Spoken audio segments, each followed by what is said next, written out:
Good evening again. This is Scott and a shot again, live from Gridley. I got a lot more shit to talk about when it comes to people smacking Donald Trump for not giving security guarantees to Ukrainians. And then everybody going on TV and talking smack about it. That it's embarrassing, that he's making us look weak. You know what makes us look weak, people? When we go to war in a 20-year war with Afghanistan and don't even want to, we could have took out Afghanistan in a week. But no, we were there 20 years, pissing fucking around, doing little smart strikes, little strategic little strikes to try to get these people out of to kill them when they're intermixed with the population. Hold on. When they're intermixed with the population to protect themselves. But we after 20 years we left, leaving a major Air Force base. Since they didn't blow up the runways or nothing. They left a major Air Force base for the Taliban to use. Left all of our equipment they said they wouldn't be able to use again, which they're using. Okay, that's one debacle. Then here you got Iran sitting there so close to getting a nuclear weapon, and we're unwilling to do anything about that. All I hear is, well, if we strike a bunch, we're going to the civilian population. So here's what's up, people. Every time we get involved in a war since World War II, we never get a winner out of the deal, except for Donald Trump and ISIS. And we never win because they're not willing to go in there and drop bombs indiscriminately. That is why the Afghanistan war lasted 20 years, and that's why World War II was over in 4 years and World War I was, because they dropped bombs indiscriminately. It took us dropping 2 nuclear bombs in Japan to get them to stop fighting. You know why? Because of the amount of the massive loss of life. If you're not willing to do that, then we cannot win a war. I mean, that is what it costs to win a war. But you got all these Democrats sitting there saying, oh, let's go fight. They basically want us to fight Russia. Well, the Koreans are in Russia right now. Oh, who are they aligned with? They're aligned with China. You know what? If we really went to a major war with China, with Russia, China's going to get involved. The Koreans are already there. It's this close to boiling over. And Donald Trump gets in office, and the Russians want to stop it. So Donald Trump's being a nice guy. He's not going to call out all the atrocities that he's done in that war, because it's a war. That shit happens in every war in every country that's ever been in war. But you can't get on TV and call Putin every goddamn name in the book and call him a war criminal and everything else, which I know is true, if you're trying to get a peace deal done for a while. That's not how it works, people. And if they really want us to go to war with Russia, then it's going to be a world war. China is their fucking ally. You get what I'm saying? If we go too far, the Koreans are already there. They're aligned with Russia. I mean, then it's a major war. We don't even want to attack China. I mean, Iran, because we're so worried about the civilian population. So how are we ever going to address these bullies, these dictators, these communist countries, if we're not willing to do what they're willing to do? You see why what Putin just did to fucking the Ukrainians, what they're doing to that whole country, because they don't give a shit. But we always get into war and we give a shit. We can't win a war if we're not willing to do exactly what they're doing in order to win. So I don't want to see us go to war with Russia, because we're not going to do what's necessary to win. I mean, just like Obama didn't do when they went into Crimea, just like Biden didn't do right before they just went in 2 years ago into Ukraine. I mean, just like the Europeans aren't doing, because they don't have our country anymore. The Senate, the Congress, and most of the presidents don't have the willpower to do what's necessary to win these wars. So it'll be another major war, probably a world war, and we're not going to push bomb buttons to get people. And I'm not talking nukes, I'm talking other bombs.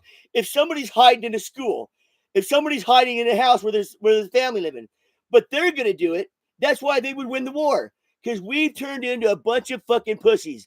War, when you go to war, people die. And the one who's going to win the war is the person who kills the most of the other side's people. But we're not willing to do that no more. That's why we were just in a war with Afghanistan for 20 effing years. How many years do we got to be in war with somebody? How many American lives? How much of our money do we have to lose before our country's willing to wake up and smell the coffee?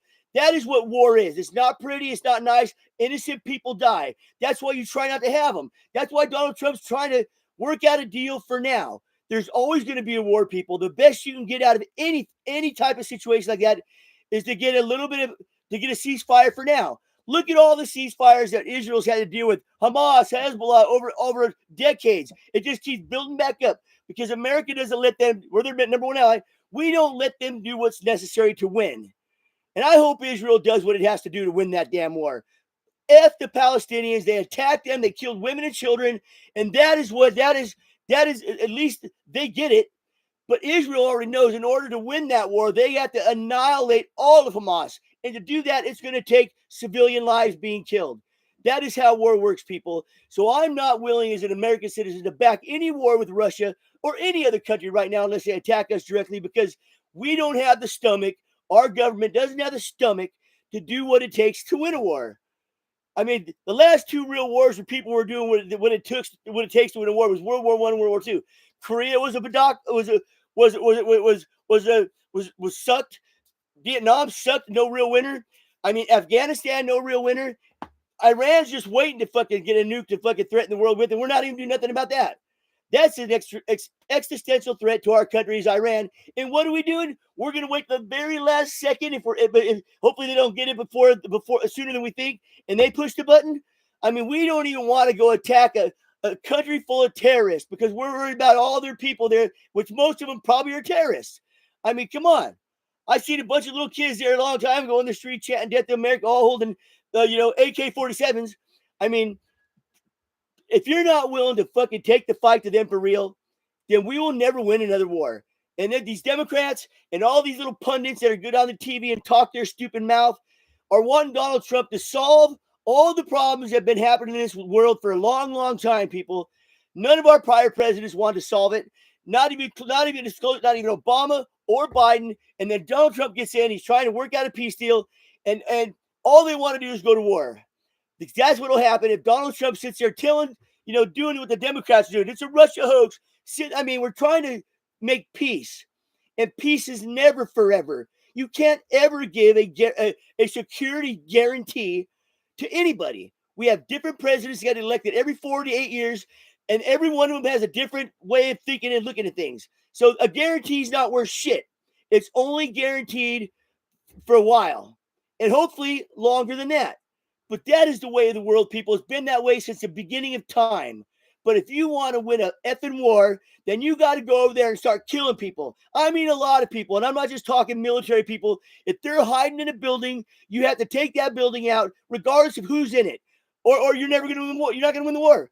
That's why the Palestinians have been messing with Israel for fucking ever, because we always hold them back from going in there and doing what needs to be done all the way.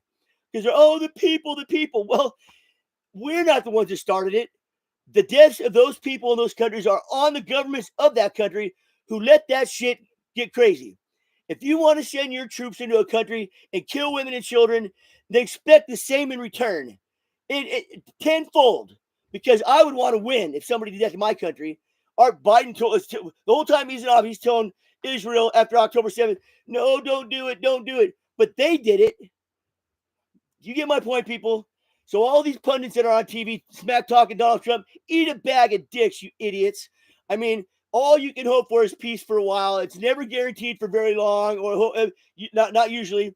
But it stops the fighting for now. People can regroup. Maybe they can start getting along, and maybe things will change. There's no guarantees in life, people. I mean, Donald Trump can give a guarantee, but if a Republican doesn't get elected, it's in the same frame of mind his, and another Joe Biden gets in there, or Kamala Harris, or a Schumer, or one of those idiots, then it was all for nothing. It was all for nothing. There's no guarantee, because they're all different. Every president's different. Every person's different.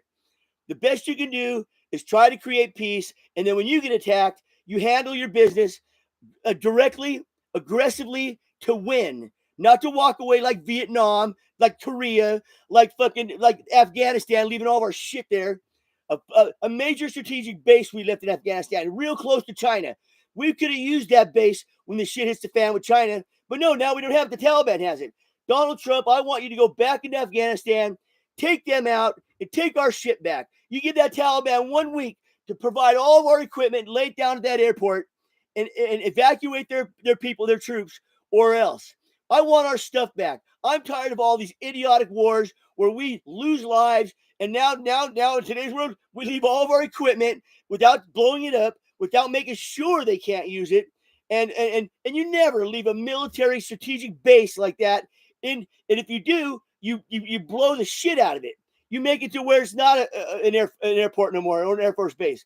But they left it there. a strategic Air Force base closest to China out of all of our bases, right out their back door.